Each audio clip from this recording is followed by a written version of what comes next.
अस्सलामुअलैकुम। आज की वीडियो में हम देखेंगे कि किस तरह हम स्मार्टफ़ोन का इस्तेमाल करते हुए अपनी नॉर्मल सी फ़ोटोज़ पर डिफरेंट किस्म के इफ़ेक्ट्स लगाकर और उनकी बैकग्राउंड चेंज करके उनको प्रेजेंटेबल, डिसेंट और इम्प्रेसिव बना सकते हैं, जिनको हम अपने व्हाट्सएप, फेसबुक या इंस्टाग्राम की डिस्प्ले पिक्चर के तौर पे इस्तेमाल कर सकते हैं। तो इसके लिए हमें एक एप्लीकेशन फ़ोटो डायरेक्टर के नाम से गूगल प्ले स्टोर से डाउनलोड करके इंस्टॉल करनी है। मेरे ख्याल से फ़ोटो एडिटिंग की ये सबसे बेहतरीन एप्लीकेशन है, जो कि बिल्कुल फ्री है और ज़्यादातर लोग इस एप्लीकेशन के बारे में नहीं जानते या तो इसको इस्तेमाल करने के बारे में इल्म नहीं रखते। तो आज की वीडियो में हम देखेंगे कि इस एप्लीकेशन को हम किस तरह इस्तेमाल कर सकते हैं। तो इसके लिए आपको एक सिंपल सी फ़ोटो एक नॉर्मल बैकग्राउंड के साथ चाहिए। आप एप्लीकेशन को डाउनलोड करने के बाद इंस्टॉल करके ओपन कीजिए। ये आपसे कुछ परमिशंस मांगेगी, आप परमिशंस ग्रांट कर दें। लोकेशन ऑन करने की ज़रूरत नहीं, क्योंकि हम इसका इस्तेमाल नहीं करेंगे। उसके बाद आप अपनी वो फ़ोटो सिलेक्ट करें जिसको आप एडिट करना चाहते हैं या बैकग्राउंड चेंज करना चाहते हैं। फ़ोटो के नीचे एक टूल बार है, टूल बार को लेफ़्ट साइड पे स्लाइड कीजिए तो आपके पास कटआउट की ऑप्शन आएगी। कटआउट की ऑप्शन को सिलेक्ट करें और नॉर्मली इसका डिफ़ॉल्ट साइज़ तकरीबन 50% पे होता है, तो आप इसका साइज़ 50% ही रहने दें। और उसके बाद आप अपना ऑब्जेक्ट या इमेज, अपनी फ़ोटो को सिलेक्ट करें। इस चीज़ को नोटिस करें कि आपका प्लस सिलेक्शन टूल सिलेक्ट हुआ हो। जैसा कि अब आप स्क्रीन पर देख सकते हैं कि आपने अपनी फ़ोटो को इस तरह से सिलेक्ट करना है कि आप उसके बिल्कुल सेंटर पे अपनी फिंगर स्लाइड करें, जैसा कि आप फ़ोटो में देख सकते हैं। क्योंकि ये एक स्मार्ट सिलेक्शन टूल है, तो ये ऑटोमेटिकली आपकी फ़ोटो को सिलेक्ट कर लेगा। कुछ शॉर्टकट्स के बारे में देखते हैं कि आप किस तरह जूम इन और जूम आउट कर सकते हैं। अपनी फिंगर्स को एक दूसरे के पास टच करते हुए लाने से आप जूम इन, जबकि फिंगर्स को अवे करने से जूम आउट कर सकते हैं। जैसे कि अब आप फ़ोटो में देखें कि मैंने ग्लास सिलेक्ट नहीं किया, जो कि ऑटोमेटिकली सिलेक्ट नहीं हुआ। तो अगर तो आपका ग्लास सिलेक्ट हो गया है लेकिन आप उसे सिलेक्ट नहीं करना चाहते, तो आप उसको अनडू कर सकते हैं। और अगर आप उसको दोबारा सिलेक्ट करना चाहते हैं तो आप रीडू कर सकते हैं। तो ये अनडू और रीडू के बटन हैं, जो कि लेफ़्ट और राइट एरो के निशान हैं। तो अब उसके बाद आगे देखिए, सेंटर में ये जो बटन है जो अभी इस वक्त मैंने सिलेक्ट किया है, ये हमारा सिलेक्शन का साइज़ है। सिलेक्शन का साइज़ आप थोड़ा सा कम करने के बाद अपनी अपनी अपनी फ़ोटो के चारों तरफ अच्छी तरह से देखें कि कोई ऐसी जगह रह तो नहीं गई जो सिलेक्ट नहीं हुई। इसके लिए आप जूम इन कीजिए और उसको थोड़ा सा बड़ा करके आप उसकी जो जो पार्ट्स, जो जो कॉर्नर्स सिलेक्ट नहीं हुए, आप उसको भी सिलेक्ट कीजिए।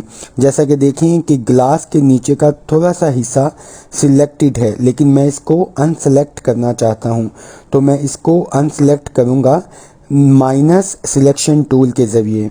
इस वक्त में आपका माइनस सिलेक्शन टूल एक्टिव होना चाहिए।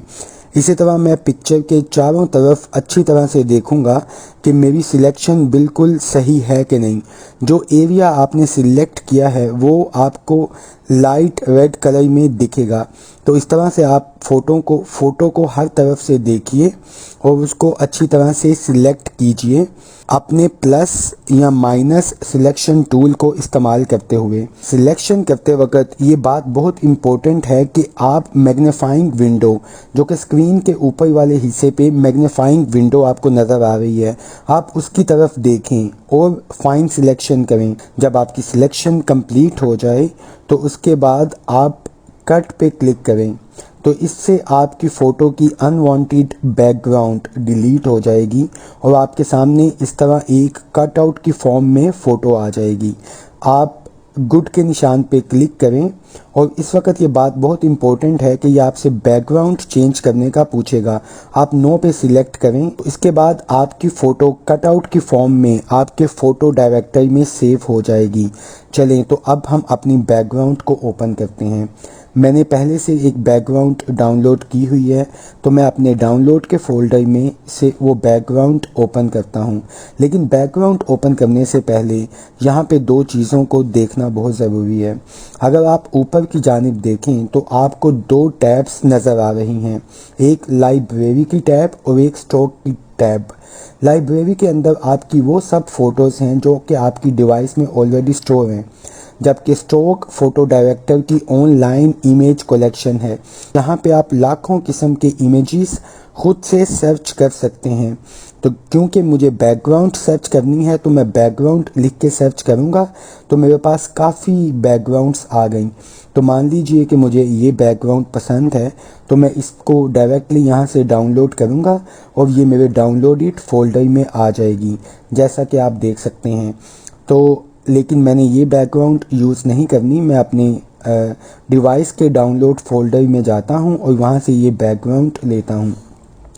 यहाँ पे हम एक टूल के बारे में सीखेंगे जिसे कि ब्लर टूल कहते हैं, जो कि इफ़ेक्ट्स में है। एक्चुअली आपने देखा होगा कि जिन फ़ोटोज़ की बैकग्राउंड चेंज होती है वो ब्लर के साथ होती है। तो यहाँ पे इसलिए मैं आपको ब्लर टूल के बारे में बताऊँगा। ब्लर टूल को एक्टिव करने के बाद आप लीनियर पे क्लिक करें और उसके स्लाइड्स को आपस में मिला दें। तो डॉटेड लाइन और सॉलिड लाइंस को आपस में मिलाने के बाद इसको नीचे की तरफ स्लाइड करें। नीचे जो स्लाइडर नज़र आ रहा है ये ओपेसिटी है, इसको आप कम या ज़्यादा करके अपना ब्लर इफ़ेक्ट कंट्रोल कर सकते हैं। इसके अलावा भी इसमें बहुत सी ऑप्शंस हैं जो कि आप खुद से एक्सप्लोर कर सकते हैं। चलें अब हम दोबारा अपनी इमेज की तरफ आते हैं। टूल बार को लेफ़्ट की तरफ स्लाइड करके आप ऐड इमेज की ऑप्शन को सिलेक्ट करें जो कि कटआउट के बिल्कुल साथ है। यहाँ से वही कटआउट जो आपने सेव किया था कटआउट फोल्डर में उसको इंसर्ट करें। अब उसके बाद कटआउट इंसर्ट करने के बाद आप इसको एनलार्ज कर सकते हैं, इसको आप छोटा बड़ा कर सकते हैं, या तो आप इसको रोटेट कर सकते हैं यानी घुमा सकते हैं, जूम इन कर सकते हैं, जूम आउट कर सकते हैं। तो इसी तरह से आप अपनी इमेज को सेट कीजिए जहाँ पे आपको अच्छा लगता है। तो जब फाइनली आप अपने इमेज को सेट कर लें, इस तरह से आप अपनी कटआउट की अपनी इमेज की पोजीशन को सेट करें और सेट करने के बाद इमेज को सेव करें। सेव करने से पहले हम कुछ दूसरे टूल्स के बारे में देखते हैं। तो जैसा कि आप देखें कि आपको एक ओपेसिटी का टूल नज़र आ रहा है नीचे, तो इस टूल के ज़रिए आप अपनी इमेज की ओपेसिटी चेंज कर सकते हैं, कम या ज़्यादा कर सकते हैं। उसके अलावा आपके पास दूसरा टूल क्रॉप का है, इससे आप अपनी इमेज को क्रॉप कर सकते हैं। उसके बाद आप अपने कटआउट को एडजस्ट कर सकते हैं। आप इसकी शार्पन, कॉन्ट्रास्ट या डिफरेंट किस्म की ऑप्शंस हैं जो कि आप एक्सप्लोर कर सकते हैं। जब आप अपनी इमेज से बिल्कुल मुतमईन हों तो उसके बाद आप गुड के निशान पे क्लिक कीजिए। गुड के निशान पे क्लिक करने के बाद आप फ़ोटो को सेव करें। उसके बाद आपका इमेज आपके फ़ोटो डायरेक्टर की गैलरी में सेव हो जाएगा।